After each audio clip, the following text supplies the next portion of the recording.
여권 내에서는 책임론이 솔솔 흘러나오고 있습니다. 그런데 조국 장관을 지키지 못했다 이런 책임보다는 이렇게까지 사태를 몰고 온 책임을 묻는 소리가 좀 더 큰 것 같고요.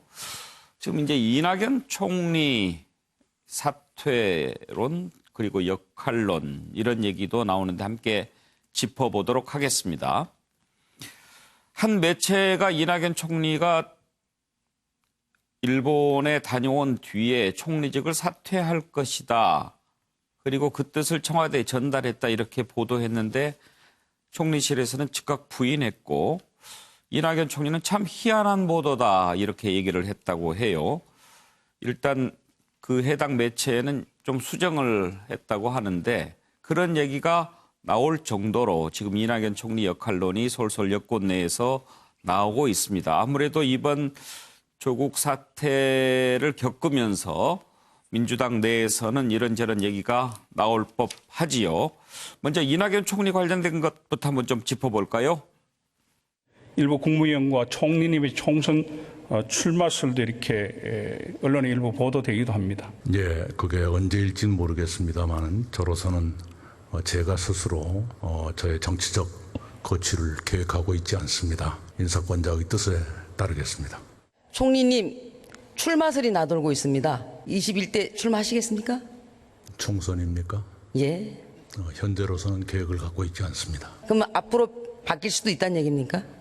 제가 계획을 세울 처지가 아니라고 판단하고 있습니다. 아니, 그럼 대통령께서 나가라고 하시면 나가실 겁니까? 그러시게 하겠습니까? 11월경에 총리직에서 물러나셔서 야당의 선거사령탑이 돼서 내년 4월 총선을 지휘할 것이라고 하는데 사실이 맞는지요? 저는 아는 바가 없습니다. 여러 의견 중에 하나일 걸로 생각합니다. 자, 정태근 의원, 지금 이낙연 총리 역할론인 거죠, 말하자면? 그렇죠. 지금 일단 민주당은 지금 상당한 위기의식이 온 것 같습니다. 그러니까 각종 여론조사를 보면 뭐 20대, 50대 여성층뿐만 아니라 지역적으로 보면 호남에서 지지도가 빠지기 시작했는데 그래서 최근 조사를 보면 호남에 있는 민주당의 당협위원장이 지금 타당에 있는 현역 의원들한테 여론조사에서 뒤지는 조사가 나오기 시작했거든요. 그래서 호남도 지금 불안함을 느낀다고 봤을 때는 지금 어떻든 이낙연 총리는 문재인 정부 들어온 이후 공직자로서 아주 그 역할을 잘하고 계신 거고 특히 좋은 이미지를 유지하고 있기 때문에 특히 호남을 대표하는 정치인으로 지금 우뚝 서 있는 상황이어서 당내에서 일단 역할이 필요할 거라고 생각하고요. 그 이낙연, 그러니까 문재인 대통령의 총리가 아니라 정치인 이낙연으로서의 정치가 좀 시작될 때도 된 거 아닌가. 예. 뭐 언론을 탓하기는 그렇습니다만 사실은 일본 방문을 앞두고 이낙연 그 총리의 사퇴를 기정사실화시키는 보도는 좀 저는 바람직하지는 않다고 생각합니다만 예. 누구나가 인정할 수밖에 없는 것은 다음번 총선이 지나가면 이제 차기 주자들의 역할들이 부각되기 시작할 것이고 예. 총선을 잘 치르고 싶은 사람들은 차기 주자들이 다음번 총선에 역할을 해라 이렇게 요구를 할 거예요.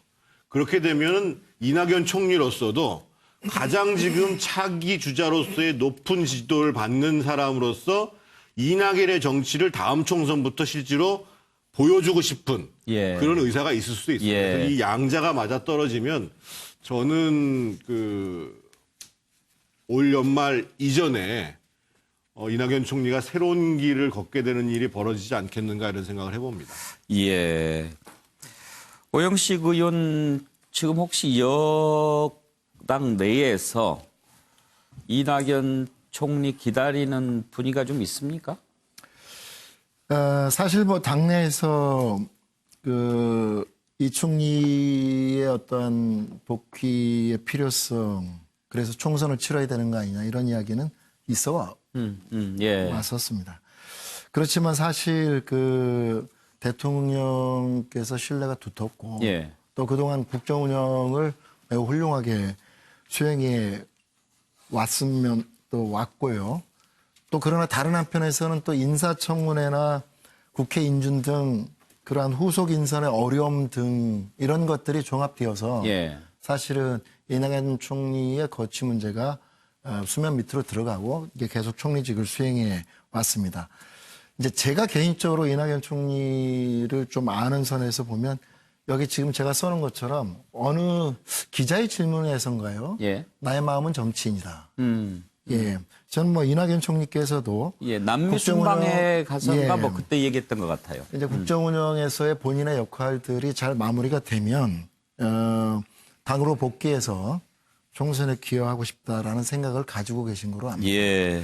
근데 이제 조국 장관 사태로 지금 이제 장관이 사퇴는 했습니다만 또 일각에서 어떤 좀 국정 쇄신의 필요성들 이런 것들이 제기되고 말씀하신 것처럼 지금 지지층이라든가 또 당이나 대통령에 대한 지지율들이 좀 빠져 있는 이런 상태에서 이낙연 총리의 어떤 역할론 이러한 부분들은 당연히 나올 수 있습니다. 그러나 이게 일왕즉위식 바로 뒤에 한다 이건 제가 보기에는 좀 시점상으로 적절치 않고 좀 앞서 나간 이야기인 것 같고요. 예. 지금 현재 예정되어 있는 진행 중에 있는 정기국회, 예산국회까지 좀 마무리하는 시점을 해서 빠르면 연말 연초까지는 좀 지켜볼 필요성이 있는 상황 예. 이렇게 판단이 됩니다.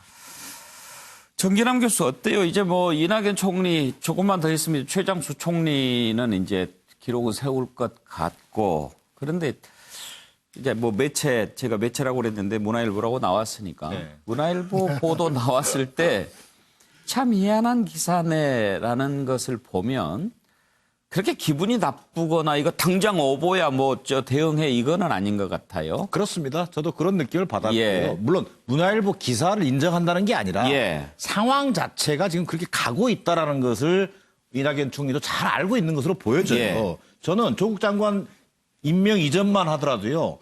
이낙연 총리는 집권 후반기, 중반기 안정적 관리를 위해서 유임이 거의 사실 지배적인 분위기였단 말이에요. 예. 자, 그런데 조국 장관 사태를 거치면서 중도층의 이탈, 당청 지지율 하락세 이런 또 상황적 요인이 생긴 거란 말입니다. 이를테면 갈 길은 먼데 지금 날은 저물고 뭐 이런 심정이란 말이에요. 예. 거기서 어쩔 수 없이 총선의 역할론이 나오는 거다. 그거 좀 불가피한 측면이 있어 보인다. 자, 그런데 지금 일부 언론의 보도처럼 호출령, 차출령 이런 거 갖고는 저는 이낙연 정치를 펼치기 어렵다. 예. 오히려 본인 주도하에 자기 역할을 자임하고 총선에 어떤 역할하겠다라는 그런 태도로 변환이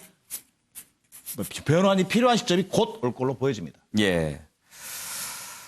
이낙연 총리 거취 앞으로 좀 지켜봐야 될 것 같고요. 지금 당 내에서는 사태가 여기까지 온 것에 대해서 조금 책임을 져야 되는 것 아니냐 이런 목소리가 나오는 분위기입니다. 특히 어제 이철희 의원이 다음 총선 불출마하겠다 이런 입장을 밝힌 것도 뭔가 새로운 변화를 좀 가져오려고 하는 그런 목소리 아니겠느냐 이렇게 해석하는 분위기도 있는데요. 관련된 독치 한번 들어볼까요? 국회가 제 역할을 하지 못함으로써 국민들의 갈등이 증폭되고 많은 국민들께 심려를 끼쳐드렸습니다. 집권 여당의 지도부 일원으로서 대단히 송구스러운 마음입니다. 이제는 여야가 화합해서 민생을 챙겨나가야 할 것입니다. 국감이 시작되면서 그 생각이 좀 분명해졌어요. 이런 정치에서 내가 할 수 있는 게 별로 없다. 조국 장관도 혼자 보내기에 좀 짠한 마음도 있고 조국 장관이 책임질 일이 분명히 있습니다만 70일 가까이 저렇게 사람과 가족을 남도질할 일인가에 대해서는 좀 회의적입니다. 비례의 원칙에도 안 맞는 것 같아요. 좀 과잉이다라고 생각하고 그런 점도 좀 계기가 된 것 같아요. 자, 권혁기 관장. 예. 혹시 당내 소장파 이번 조국 사태에 대해서 어떻게 평가하는지 궁금합니다.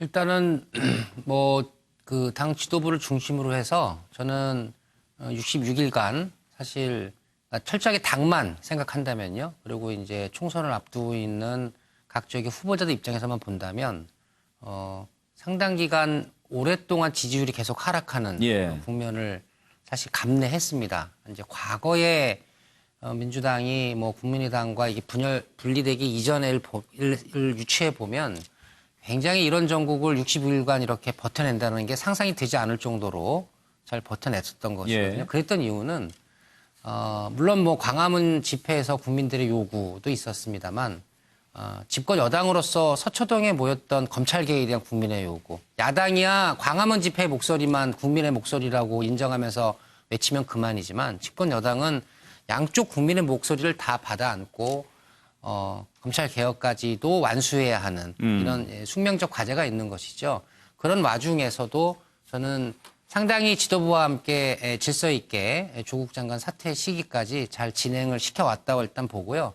뭐 일부 이제 뭐 자성의 목소리가 나옵니다만 저것이 나경원 원내대표처럼 뭐 당대표의 책임론, 뭐 당 지도부의 책임론, 뭐 이렇게 제기하려고 하시는 메시지라기보다는 민주당 전체가 이번에 국민들의 민의를 잘 받아들여서 다시금 집권 여당으로서 국민들에게 신뢰받는 정당으로 다시 접근해야 한다. 이런 좀 포괄적인 자성이다. 저는 그렇게 봅니다. 예. 그런데 최경철 의원 생각해 보면은 생각보다는 목소리가 적게 나오는 거예요. 지금 버스 떠나고 손 흔드는 격이죠. 이미 버스는 떠났습니다. 근데 제가 사석에서 만난 민주당 의원들이나 예. 청와대 관계자들이나 이구동성으로 조국 사태 와중에 하시는 말씀이 전부 조국은 부적격이라고 거의 다 얘기했습니다. 속으로는 조국이 부적격이라고 생각하면서 당론이고 대통령의 뜻이니까 우리 민주당 구성원들이 계속 이렇게 따라온 거예요. 사실. 예. 사실 이거 거스르기가 힘든 것이죠. 내년 공천도 있고. 그걸 만약에 거스른다고 하면 이것은 뭐 혁명적인 일이기 때문에 사실 굉장히 정치적 부담을 무릅쓰고 하는 것인데 어쨌든 민주당이 조금 더 국민들에게 사랑을 받기 위해서는 당내 민주화에 대해서 다시 한번 좀 생각해 볼 필요가 있지 않을까. 예. 우리 한국당도 마찬가지입니다. 조금 다른 목소리를 낼 수 있는 정당이어야지 정당의 발전이 있습니다. 네.